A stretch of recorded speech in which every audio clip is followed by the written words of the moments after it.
Today, in going through the Bible book by book and chapter by chapter, we're in Ephesians chapter 6. Which, remember, last time we talked about imitating God and how difficult it is to think that our goal in life is to imitate God.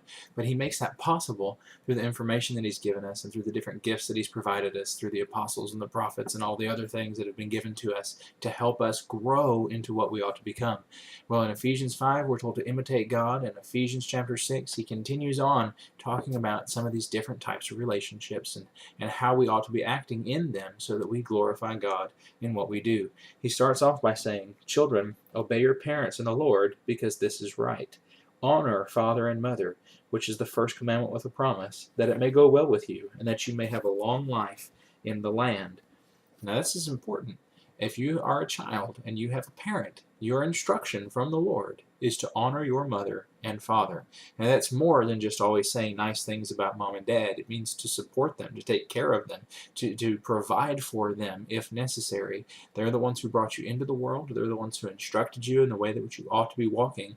If, when they get older in life, it is your job to take care of them. You cannot pass that responsibility on to other people. It's our job to care for our parents. And when we do that, this passage says that it may go well with you in the land, and you may have long life in the land.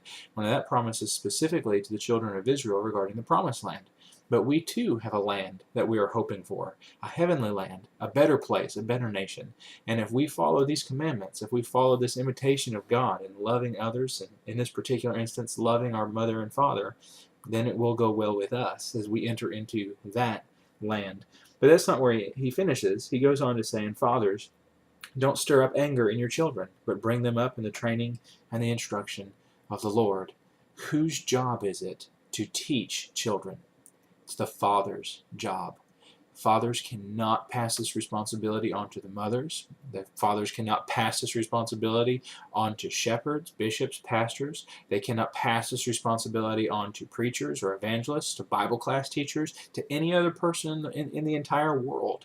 It is a father's responsibility to make sure that his children are brought up in the instruction and the teachings of the Lord.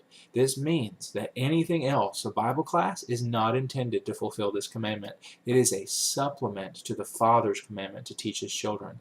A father must make sure that his children are in the Word constantly. A father should be making sure that his children are studying diligently to become everything that they can become, that they are searching and seeking after the Lord. That's the dad's job. And men, if you're a father and you're not doing this with your children, you're sinning. It is the father's job to make sure that these things are happening. And we need to repent of that sin if we're not doing these things. We need to make changes in our life to assure that we are teaching our children about the Lord, that we are bringing them up in His instruction, so that, like earlier we read, how they should not be foolish, but wise, and understand what the will of the Lord is. We need to make sure that our children are not foolish, but wise, and that they can understand what the will of the Lord is. It is the father's job to instruct his family in the word of righteousness. God has always made it that way from the beginning. That's dad's job to teach his children. Moms can help, but it's dad's job. He's going to go on to talk about other relationships. Slaves, obey your human masters. Don't work only while being watched in order to please men, but please the Lord, or do God's will from your heart. Render service with a good attitude as to the Lord and not to men, knowing that whatever good each one does, slave or free, he will receive this back from the Lord. And masters, treat them the same way without threatening them, because you know that both that their and your master is in heaven. Now, this could deal with our daily life at work. If we're not working diligently for our employers, we're not doing our job.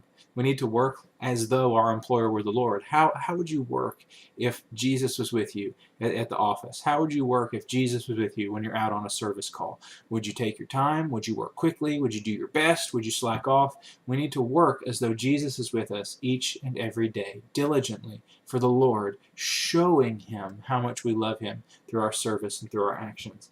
And then this chapter ends by talking about the armor of God. It's perhaps the most famous portion, or the most well-known portion of the book of Ephesians. But basically what we're being told is that God has given us everything that we need. He's the one who's given us the belt of truth, the armor of righteousness. He's given us the feet sandaled with the gospel of peace. He's given us the shield of faith. He's given us the shield the shield of faith. He's given us the helmet of salvation, the sword of the Spirit. All these things, God has given them to us. We just need to wear them. We need to put them on, and we need to stand. We need to do what God has said, knowing full well that He'll keep His end of the bargain if we will be faithful and do what He says. And that's part of imitating God, trusting Him, standing up for what is right, being willing to stand in the gap and say, that's wrong, this is right. You can't do that. This is what God has said we should be doing. And if we're willing to do those things, if we're willing to stand up, take responsibility, to imitate God in every aspect of our life, then we will be a blessing to others, and we will be blessed by the Lord. And hearkening back to the beginning of the chapter, it will go well with us when we enter into that land that we're seeking for. In the Bible, book by book and chapter by chapter, this is Ephesians chapter 6.